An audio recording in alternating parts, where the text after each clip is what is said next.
வணக்கம். பாவம் இந்த காங்கிரஸ் 5 மாநில தேர்தல் முடிவுகளை பார்த்து அதில் மண்ணை கவ்வுனதுல எந்த விளக்கமும் கொடுக்க முடியாத அளவுக்கு வாயெல்லாம் ஒரே மண். கர்நாடகா மாதிரி இலவசங்களை அறிவித்து விட்டு தமிழக மக்களை ஏமாத்தின மாதிரி ராஜஸ்தான் மக்களை ஏமாத்தி போடலான்னு ஒரு மனக்கணக்கு பணக்கணக்கு எல்லாம் போட்டா கடைசியில் ஏமாந்தது காங்கிரஸ் தான். எல்லாமே இப்படி நக்கிட்டு போயிடுச்சியா. இந்திய வாக்காளர்களை நம்பவே முடியலையே. எந்த சமயம் என்ன முடிவு எடுப்பான்னு எவனுக்குமே தெரிய மாட்டேங்குது, எவனுக்குமே கண்டுபிடிக்க முடியலையே. அசோக் கெலாட்டின் அரசியலுக்கும் கிளடு தட்டி விட்டது. ஃப்ரீ எலக்ட்ரிசிட்டி என்று அறிவித்து பார்த்தாங்க, மக்கள் மயங்கவில்லை. அதுதான் எங்களுக்கு ஷாக் அடிக்குது. ஃப்ரீ மெடிக்கல் கேர் மருத்துவம் என்று சொன்னதையும் காதில் போட்டுக்கொள்ளவே இல்லை. இலவச அரிசி சாமான் எல்லாம் இலவசமா தாரையா அப்படின்னு சொன்னதுக்கும் அவனு செவி சாய்க்க மாட்டேன்னு சொல்லிட்டானுங்களே. ஆனா மோடி வந்தாரு, உங்களுக்கு எந்த பொருளையும் நான் இலவசமா தர மாட்டேன், ஆனா தரமான மின்சாரம் குறைந்த விலையில் தடையின்றி தருவோம், பாதுகாக்கப்பட்ட குடிநீர் வீட்டுக்கே கொண்டு வந்து தருவோம் என்று ஜல்ஜீவன் திட்டம் மூலம் உங்கள் அடுக்கலைக்கே கொண்டு வந்து தண்ணீரை கொடுத்த பிரதமரை அவர்கள் மறக்க முடியுமா? காங்கிரஸ் சொல்றது எல்லாம் வெறும் வெத்து பேச்சு. 60 வருடத்தில் அவர்கள் ஆட்சியில் இருந்து முன்னேற்றாத ராஜஸ்தானையா இப்போ காங்கிரஸ் வந்து 5 வருஷத்துல முன்னேற்றி விட போகுது? அது மக்களுக்கு தெரியாதா? ஸ்டாலின் மாதிரி புழுகாதையா போயிட்டு வா அப்படின்னு முகத்துல அடித்தார் போல இந்த தீர்ப்பை எழுதிவிட்டார்கள். மழை தண்ணீரில் மக்களை தத்தளிக்க விடுவது பெருசா, தவிச்ச வாய்க்கு தண்ணீர் தருவது பெருசா? தரமான உரித்தெடுக்க முடியாத ரோடு போட்டு கொடுப்பது பெருசா, ஓட்ட ரோடுகளில் குழி விழுந்து நீர் தேங்கி டெங்குவை வரவழைத்தது பெருசா? பாலியல் குற்றங்களுக்கு அது எந்த கட்சிக்காரனா இருந்தாலும் கடுமையான தண்டனை தருவேன் என்று மோடி முழங்கியதுதான் கடைசியில் அங்கு எடுபட்டது. அசோக் கெலாட்டின் பசப்பு வாக்குறுதிகள் அவரிடமே திருப்பி கொடுக்கப்பட்டது. நீயே இதை பத்திரமா வச்சுக்கோ, தமிழ்நாட்டில் இது தேவைப்பட்டாலும் படும் அப்படின்னு சொல்லி கையில கொடுத்துட்டாங்க. மோடியின் வாக்குறுதிகள் வாக்குகளை வென்றதா என்பது டிசம்பர் 3ஆம் தேதி அப்பட்டமாக மக்களுக்கு தெரிந்துவிட்டது. கருத்து கணிப்பு ஊடகவியல்வாதிகள் கோமா ஸ்டேஜுக்கு போய்விட்டார்கள். மக்களின் வரிப்பணத்தை கொள்ளையடித்தவர்கள் தப்பித்து செல்ல விடமாட்டேன் என்று அவர் சொன்னதும் அந்த கிளாசிக் வாக்குறுதி மக்களை அப்படியே அவர் பக்கம் திருப்பி விட்டது. எதிர்கட்சிகளை இந்தியா கூட்டணி என்ற சங்கம் அமைக்க தூண்டியது அதுதான். இந்தி கூட்டணியில் இருந்து காடா துணியை கிழிக்கிற மாதிரி சத்தம் எல்லோருக்கும் கேட்டது. 500 ரூபாய்க்கு கேஸ் சிலிண்டர் தருவேன் என்று கெலாட் சொன்னதை மக்கள் நம்பவில்லை, ஏற்றுக்கொள்ளவில்லை. ஃப்ரீ லேப்டாப் தரையா, ஃப்ரீ டேப்லெட் தரையா, மாணவர்களுக்கு நான் தருவேன்யா, நம்புங்கயா அப்படின்னு கெலாட்டு கதர்னத மக்கள் ஏன் கேட்கவில்லை? மக்களுக்கு அறிவில்லையா? ஏன் அதை ஏற்றுக்கொள்ளவில்லை?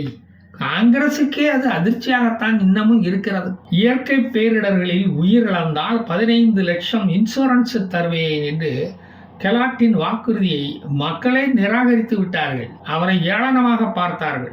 1 கிலோ 2 ரூபா வச்சு உங்க வீட்டு சாணத்தை அரசாங்கமே வாங்கிக் கொள்ளும் என்று ஒரு பெரிய ஸ்கீமை அறிவித்தார். மக்கள் காது கொடுத்தே கேட்கவில்லை. அதற்கு பதிலாக அந்த சாணத்தை எடுத்து அவர் முகத்திலேயே அடித்து விட்டார்கள். இப்ப திருப்தி தானே உங்களுக்கு?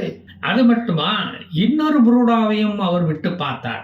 காங்கிரஸ் 2004இல் எடுத்துவிட்ட பழைய பென்ஷன் திட்டத்தை மறுபடியும் நாங்க கொண்டு வருவோம் அப்படின்னு ஒரு தூண்டில போட்டு பார்த்தார். ராஜஸ்தான் மக்கள் அதுக்கு மயங்கவா செய்வார்கள்? இவர்களை பற்றி அவர்களுக்கு தெரியாதா?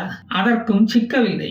எல்லா அரசு பள்ளிகளிலும் ஆங்கில மீடியம் இலவசமாக கற்றுக் கொடுக்கப்படும் என்றும் ஆங்கிலம் எங்கள் உயிர் மூச்சு என்றும் கூறி பார்த்தார். Go and take rest for 5 years, old man. We have seen enough of your gimmicks அப்படின்னு ராஜஸ்தான் மக்கள் ஆங்கிலத்திலேயே பதில் கூறி அவர்களை படுக்க வைத்து விட்டார்கள். நீ உதயநிதி கொண்டு வந்த சனாதன முட்டைக்கு மயிர் புடுங்கினது போதும் அப்படின்னு சொல்லாம சொல்லிவிட்டார்கள். இந்துத்துவாவையும் சனாதனத்தையும் ஒழிக்க வந்த நீ இந்த நாட்டுக்கே தேவையில்லை என்பதை சொல்லாமல் சொல்லிவிட்டார்கள். காங்கிரஸ் கா ஹாத் ஆம் ஆத்மிக்கு சாத்து அப்படின்னு சொல்லி பார்த்தாங்க. ஆம் ஆத்மிக்கு தான் ஓட்டு கேட்கறாங்களோன்னு கூட நான் கூட நினைச்சேன்.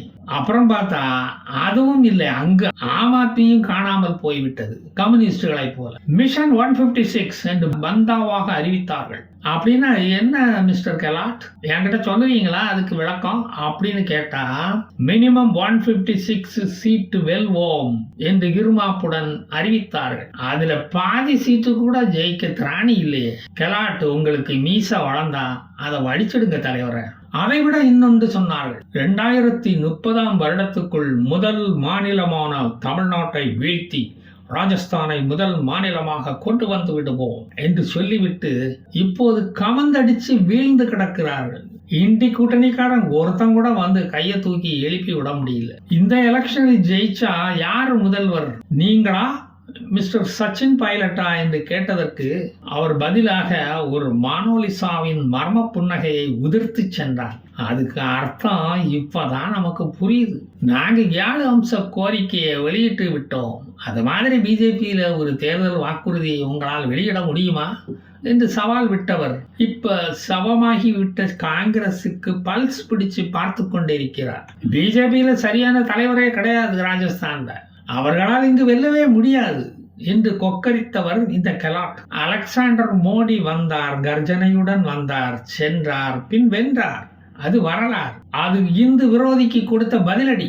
ராஜஸ்தான் உதய்பூரில் கன்ஹாயா லால் என்ற அப்பாவி இந்து டெய்லரை கழுத்து அறுத்து கொலை செய்ததை மக்கள் இன்னும் மறக்கவில்லை. அதற்கான தீர்ப்பை தான் வழங்கி இருக்கிறார்கள். இப்போது இப்படிப்பட்ட காங்கிரஸ் தான் பிரதாப் சிம்ஹா எம்பி பதவி விலக வேண்டும் என்று பாராளுமன்றத்தில் இன்று ஒப்பாரி வைக்கிறது. மாணவன் தொகுதிக்காரன் என்ற போர்வையில் வந்து விசிட்டர்ஸ் பாஸ் வாங்கியதற்கு அவர் ராஜினாமா செய்ய வேண்டுமா?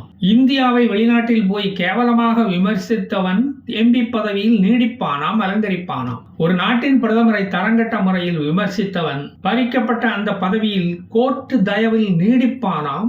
இவர் ராஜினாமா செய்யணுமா? பாராளுமன்ற லாகின் ஐடி பாஸ்வேர்டை வெளிநாட்டுக்கு விற்றவள் பதவியில் நீடிப்பானாம். அறியாமல் தவறு இழைத்த எம்பி பதவி விலக வேண்டுமா? சபை நடவடிக்கைகளை முடக்க காரணம் தேடி அலையும் இந்த மக்களால் ஓட ஓட விரட்டப்பட்ட காங்கிரஸ் அகதிகள் சபைக்குள் அநாகரிகமாக நடந்து கொள்வார்களாம். அதை நாம் பார்த்து ரசிக்க வேண்டுமா? இந்தி கூட்டணி கட்சிகளை ஒருங்கிணைக்க தங்களுக்கு கிடைத்த ஒரு வாய்ப்பாகத்தான் இதை அணுகுகிறார்களே தவிர கொள்கையும் கிடையாது, ஒரு கொத்தவரங்காயும் இவர்களிடம் கிடையாது. கூச்சல் போட வேண்டும், சபையை முடக்க வேண்டும் என்ற ஒற்றை அஜெண்டாவுடன் சபைக்கு வரும் இவர்களை, அதனால் தான் சபாநாயகர் 14 பேரையும் இக்னோபிள் மிஸ்காண்டக்ட் என்று வெளியேற்றினார். உங்கள் கூச்சலை சபைக்கு வெளியே வைத்துக் கொள்ளுங்கள், மரத்தில் இருக்கும் காக்காவாவது ஓடி போகும். காக்கா தொல்லை அங்க அதிகமா இருக்கு. குற்றவாளிகளில் ஒருவனான மனோரஞ்சனின் தந்தை தேவராஜ் கவுடா, எனது மகன் செய்தது மாபெரும் குற்றம், தவறு, அவனுக்கு சட்டப்படி தண்டனை வழங்க வேண்டும், அவனுக்கு தூக்கு தண்டனை கொடுத்தாலும் நான் கவலைப்பட மாட்டேன் என்று நாட்டுப்பற்று மிகுந்து அவர் அப்படி சொல்லி இருக்கிறார். பிற்காலத்தில் அவன் ஒரு அரசியல்வாதியாகி இதே பாராளுமன்றத்துக்கு வந்துவிடக் கூடாதே என்ற நல்ல எண்ணத்தில், ஒரு பயத்தில் அப்படி அவர் கூறியிருக்கலாம். எம்பி ஆயிட்டாலே மக்கள் பிரச்சனைகளை தவிர மற்ற எல்லா பிரச்சனைகளையும் இழுத்து போட்டு பிரச்சனை பண்ணுவதுதானே அவர்களது தலையாய கடமை. தொகுதி மக்களின் பிரச்சனைகளை சபையில் விவாதித்து அதை தீர்ப்பதற்காகவா அவர்கள் இங்கு வந்து கொண்டிருக்கிறார்கள்? மோடி அமித்ஷாவுக்கு குடைச்சல் கொடுப்பது எப்படி, அதானி அம்பானியை வளர விடாமல் தடுப்பது எப்படி, இதில் தான் அவர்களது தனி கவனமே இருக்கிறது. அமெரிக்காவில் Bill Gates, Sundar Pichai, Nadella, Henry J Kaiser, Robert Baron, J E. Hamilton இவர்களெல்லாம் தொழிலதிபர்கள். இவர்களுக்கு எதிராக அங்குள்ள எதிர்க்கட்சி எம்பிக்கள் இதை போல பேசுவதில்லை. தங்கள் நாடு வளர வேண்டும் என்று நினைப்பவர்கள் அவர்கள், தாங்கள் வளர வேண்டும் என்று நினைப்பவர்கள் இவர்கள். இதுதான் ரெண்டுக்கும் உள்ள வித்தியாசம். மோடி அமித்ஷாவுக்கு குடைச்சல் கொடுப்பது, காசு வாங்கிவிட்டு கேள்வி கேட்பது, எப்படி துபாயில் இருந்து அழகு சாதன பொருட்களை லஞ்சமாக பெறுவது போன்ற ஜனநாயக கடமைகள் தலைக்கு மேலே இருக்கும்போது மக்களின் வீட்டை சுற்றி நிற்கும் மழை தண்ணீரை பற்றி, அதை வெளியேற்றுவதை பற்றியா கவலைப்பட முடியும்? சிபிசிஎல் பெட்ரோலிய டேங்கில் இருந்து 75,000 லிட்டர் ஆயில் லீக் ஆகி கடலில் கலந்தது பற்றியோ, எண்ணெய் கழிவால் மக்கள் படும் அவதி பற்றியோ கவலைப்படுவதற்காகவா அவர்கள் டெல்லிக்கு போகிறார்கள்? அதை பற்றி கேள்வி எழுப்பவா அவர்கள் டெல்லிக்கு போகிறார்கள்? எண்ணெய் கழிவால் வீடே ஸ்கேட்டிங் கிரவுண்டாக மாறி கிடக்கிறது. அதற்கும் அதை பற்றி பேசுவதற்கும் எம்பிக்களுக்கும் எந்த சம்பந்தமும் இல்லை. குடிதண்ணீரில் பெட்ரோலிய பொருட்கள் கலந்தால் அதை பிரித்தெடுப்பதற்காக நாங்கள் டிஸ்டிலரி வச்சு நடத்திக்கிட்டு இருக்கோம். சாராயத்தை பிரித்து எடுப்பதுக்கு தானே எங்களுக்கு நேரம் சரியா இருக்கு. சாராய விற்பனையை அதிகரிக்க இந்துக்கள் பண்டிகைகள் வருதா என்று காலண்டர்களை புரட்டி பார்த்துக்கிட்டு இருக்கும்போது பெட்ரோலிய கழிவுகள் வீட்டுக்குள் வந்துவிட்டது என்று சொன்னால் உங்களை ஒரு புழுவை பார்ப்பது போல அல்லாமல் வேறு எப்படி பார்ப்பது? நாங்களே ஏர்போர்ட் கட்ட விளைநிலம் கிடைக்காம அவதிப்பட்டுக்கிட்டு இருக்கும்போது விளைநிலம் பாழாவது பற்றி கவலைப்பட்டு கொண்டு இருக்க முடியுமா? எண்ணெய் கழிவு உடலுக்குள் போனால் என்னென்ன விளைவுகள் ஏற்படும் என்று எனக்கு என்னையா தெரியும்? நான் என்ன டாக்டரா? கௌரவ டாக்டர் பட்டம் கிடைக்காதான்னு அலைஞ்சிக்கிட்டு இருக்கிறவன் ஐயா. சாராயம் உள்ள போனா என்னென்ன விளைவுகள் ஏற்படும்னு கேளு, எனக்கு நல்லா தெரியும் சொல்றேன். ஊர்ல எத்தனை பேர் தாலி அறுத்தாங்க சாராயத்தால அப்படின்னு கேட்டா நான் என்ன அண்ணாமலை மாதிரி டேட்டாவை கையில வச்சுக்கிட்டா அலைகிறேன்? உடனே உனக்கு பதில் சொல்றதுக்கு கடல் அலையில் எவ்வளவு எண்ணெய் கழிவு இருக்கிறது என்று எனக்கு தெரியவே தெரியாது. காற்று அலைக்கட்டையில் எவ்வளவு பணம் இருக்குன்னு கேளு, சொல்றேன். ஓடுற ஆட்டு தண்ணீருக்கு அடியில் எவ்வளவு பணம் இருக்குன்னு கேளு, ஒரு லாரிக்கு எவ்வளவு கமிஷன் என்று கேளு, சொல்றேன். சேது சமுத்திர கால்வாய் திட்டத்தில் எவ்வளவு பணம் ஒளிஞ்சி இருக்குன்னு கேளு, சொல்றேன். அதை விட்டு போட்டு தேவையில்லாத கேள்விகளை எல்லாம் என்கிட்ட வந்து கேட்கப்படாது, தெரிஞ்சுதா? 22ஆம் தேதி வரை இந்த எம்பிக்களை சஸ்பெண்ட் செய்து வைத்ததில் இந்தியா ஒன்றும் குடிமொழிகி போய்விடாது. அவர்களுக்கு அலவன்ஸ் கட்டாகும், அவ்வளவுதான். அவங்கள்ட்ட இல்லாத பணமா? அத்துமீறி நுழைந்த குற்றவாளிகள் 6 பேரை 7 நாட்கள் கஸ்டடியில் எடுத்து விசாரிக்கிறார்கள்.